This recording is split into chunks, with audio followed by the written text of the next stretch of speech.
Selamat pagi anak-anak. Ibu akan membuat tutorial tentang kuat medan listrik. Yaitu kuat medan adalah daerah di sekitar kuat medan listrik yang masih terpengaruh oleh muatan listrik. Jadi kalau ini ada muatan positif, ada muatan negatif, baru kemudian ini ada positif menuju negatif, berarti ini adalah gambar adalah bentuk dari garis gaya listrik. Jadi di garis-garis gaya listrik ini, contoh misalnya di tengah ini, akibatnya gaya tarik antara kedua benda, kedua muatan, maka ada nanti berapakah besar kuat medan di sini, berapakah kuat medan di daerah sini, ya, itu yang mau kita ketahui. Kuat medan apa itu kuat medan? Kuat medan listrik adalah besarnya gaya Coulomb yang dialami tiap satu satuan muatan positif pada muatan uji yang searah dengan gaya Coulomb.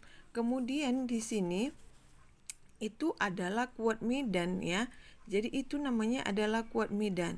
Jadi kalau mencontoh misalnya di sini ada Q2 nih, ya. Ini ada Q2.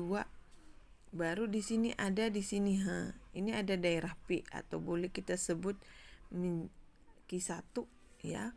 Boleh, ya. Jadi kalau di sini Q1, di sini misalnya Q2, maka nanti besarnya E sama dengan F per Q2. E itu adalah kaki Q per Q2. Ini adalah Q2 per R2. Nah, ya. Jadi kalau misalnya di sini, inilah dia, ya. Maka kaki per R kuadrat, ya. Jadi ini dia, kaki per R kuadrat. Gimana arah-arah kuat medannya? Jadi kalau misalnya ini Q1, ini Q2, di sini Q2, ya, muatan positif selalu, lihat, muatan positif selalu menjauhi. Berarti menjauhi daerah, arahnya kemari. Kalau dia negatif, dia selalu mendekati. Udah. Jadi kalau misalnya untuk menentukan arah kuat medan. Jadi kalau untuk menentukan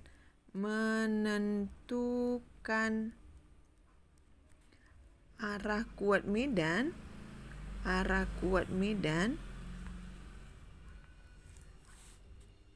yang terletak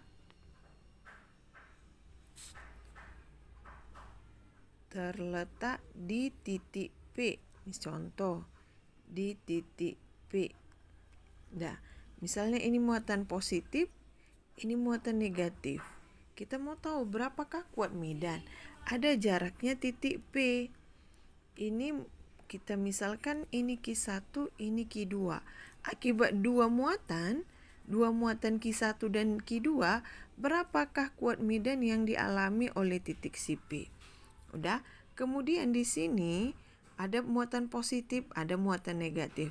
Tadi kita ingat kalau muatan positif itu selalu menjauhi. Berarti arahnya kemana? Ke sini. Ini adalah E1. Dah. Akibatnya ini gimana? Ini selalu mendekati muatan. Arah kuat medannya. Berarti ini adalah E2. Ya. Jadi kalau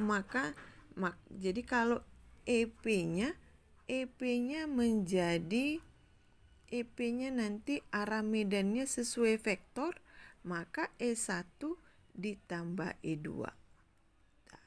Jadi itu case yang pertama. Kalau case yang kedua, contoh misalnya, ya, kalau ada yang sejenis positif, baru dia positif, ada di titik P misal. Berarti muatan ini adalah Q1, ini adalah Q2. Maka nanti di sini arahnya nanti ini. Berarti E1 menjauhi, berarti ini adalah E1, ini menjauhi, ini adalah E2. Udah. Kemudian nanti kuat medan pada titik P apa? EP sama dengan E1 dikurang E2. Kalau case yang ketiga, apa itu? Kalau case yang ketiga, apa itu? Yang ketiga, ada muatan negatif, baru ada muatan positif. Arah medannya kemana? Medannya kemana? Ini titik P. Ya, jadi ini nanti kau lengkapi. Coba kau lengkapi di bukumu. Ini tadi udah positif, ini negatif. Arahnya kemana yuk? Arahnya kemana? Ini titik P. Ya, ini Q1, ini Q1, ini adalah Q2, ini adalah Q2. Ya, Ibu buat tutorial seperti ini karena Ibu rasa lebih jelas menjelaskan dengan pensil, dengan pakai pulpen ya. Jadi Q1 Q2 berarti Q1 Q2. Berarti kalau positif, tadi kalau positif dari Q1 dulu, dari negatif ya. Kalau negatif dia selalu mendekati muatan, berarti ini E1. Kalau dia ini sama E2, berarti di EP gimana? E1 tambah E2.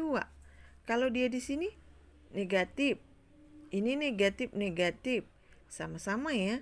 Berarti negatif, berarti arah ini Q1 tadi, Q1 ya. Berarti ini gimana? Ini selalu kemari. Ya, mendekati. Ini E1, ini E2 mendekati. Berarti EP sama dengan E1 ditambah E2. Bisa ya? Oke, bisa. Kemudian kalau ada di sini, kemudian nanti kalau misalnya di titik tertentu, misalnya ada dua muatan. Jadi kalau misalnya di sini, misalnya ada titik muatannya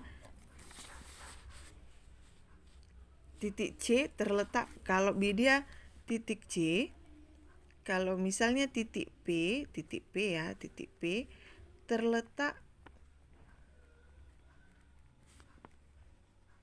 pada salah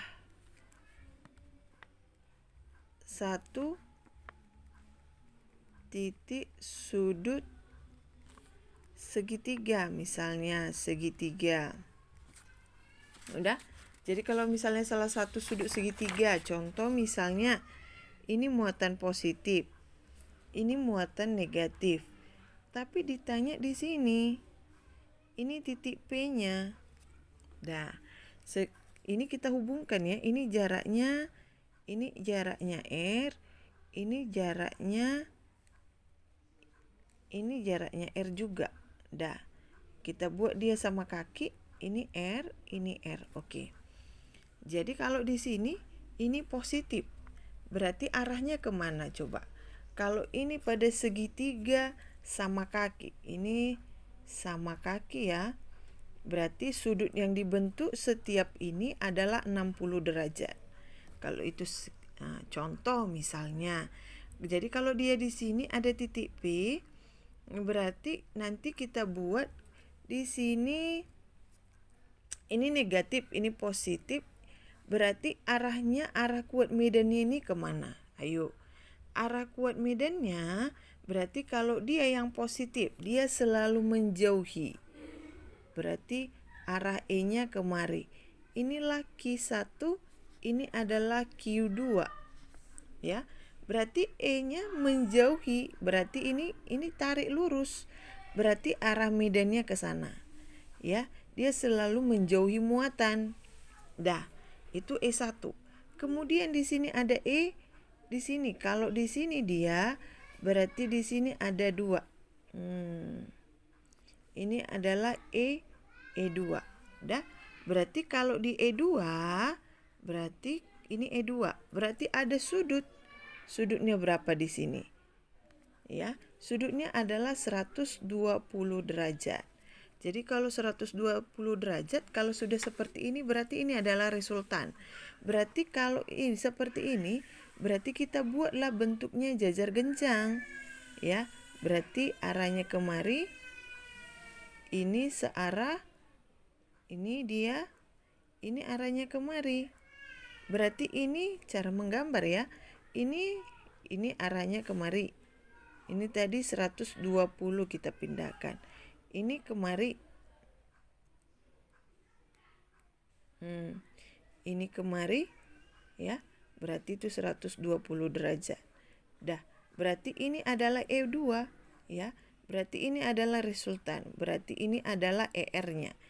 Ini adalah E resultan. Maka E resultan sama dengan akar dari E1 kuadrat ditambah E2 kuadrat ditambah 2E1 ditambah E2 cos 120 derajat gitu. Jadi kalau misalnya pada titik tertentu, kalau dia pada segitiga, oke. Kemudian kita akan lihat inilah dia, ya. Jadi kalau dia ini materinya. Kemudian kita perhatikan lagi ada kuat medan seperti pada gambar. Ada kuat medan listrik pada bola konduktor. Contoh ini bola konduktor. Ya, ini bolanya muatannya positif. Jadi kalau di sini kau perhatikan, kalau ada muatannya adalah kalau dia kuat medan listrik untuk R lebih kecil R besar. Berarti kalau R besarnya letak titiknya ini adalah di A, berarti di dalam. Ya, di dalam bola, maka EA-nya sama dengan 0. Jadi kalau kuat medan pada R sama dengan R, itu adalah di luar, pas di kulitnya, ya, atau di permukaan. Maka EB sama dengan E. Nilai E itu apa? Kaki R kuadrat. R-nya yang mana? R-nya sama dengan R. Kemudian kalau dia kuat medan EC sama dengan kaki per R kuadrat. Bisa ya. Kemudian untuk soal, ya. Jadi kalau untuk soal kita, contoh misalnya kalau dia cerita tentang kuat medan, adalah contoh yang akan kita buat adalah contohnya nomor, misalnya kita gunakan nomor, iya, kita gunakan adalah nomor 25 ini. Ya, contoh katanya dua partikel masing-masing Ki A, Ki B terpisah sejauh 4 cm. Ya, jadi terpisah sejauh 4 cm. Katanya ada Ki A, Ki B, maka besar kuat medan listrik berada di tengah-tengah. Berarti ada muatan ya. Berarti ada muatan positif, ada muatan negatif. Sama-sama positif ini ya. Berarti yang diketahui dari soal, diketahui ada Ki A-nya sama dengan. Ki A-nya sama dengan 1 mikrokulum. 1 mikrokulum itu 10 pangkat minus 6 kulum. Ki B itu adalah 3 mikrokulum. Itu sama dengan 3 kali 10 pangkat minus 6 kulum. Dah. Jadi kalau kita gambar, ini adalah muatan positif. Ki 1 ada Ki 2. Ini jaraknya katanya 4 cm. Berarti 4 cm atau 0, atau 4 kali 10 pangkat minus 2 meter. Oke. Kan terletak katanya ada titik misalnya titik P itu di tengah. Berarti jaraknya ini adalah 2 cm. Jaraknya ini adalah 2 cm. Dah, sekarang kita buat arah medannya. Coba. Arah kuat medannya kemana?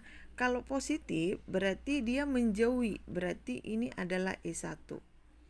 Kalau Ki 2 ini selalu menjauhi, berarti ini I2. Ya, itu gambarnya. Tapi yang ditanya adalah berapakah nilai di EP? Berarti dapat kita jawab, berarti EP itu karena kita sudah dapat arah medannya, arah kuat medannya, E1 boleh kita kurang dengan E2. Ya, berarti E1 sama dikurang E2. Ya, berarti E1 berapa? E1 adalah kaki 1 per R1 kuadrat dikurang kaki 2 per R2 kuadrat. Oke. Kan nilai K berapa? 9 kali 10 pangkat 9. Dah, kali Ki 1. Ya, Q1 atau tadi kita buat QA ya. Ini adalah QB. Oke, maaf ya. Berarti QA atau EA EB. Boleh. EA EB. Berarti QA QB.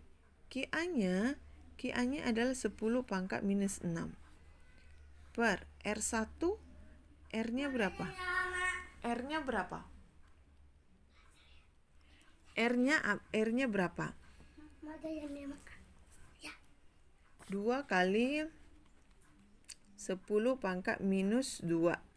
Ini dikuadratkan, dikurang.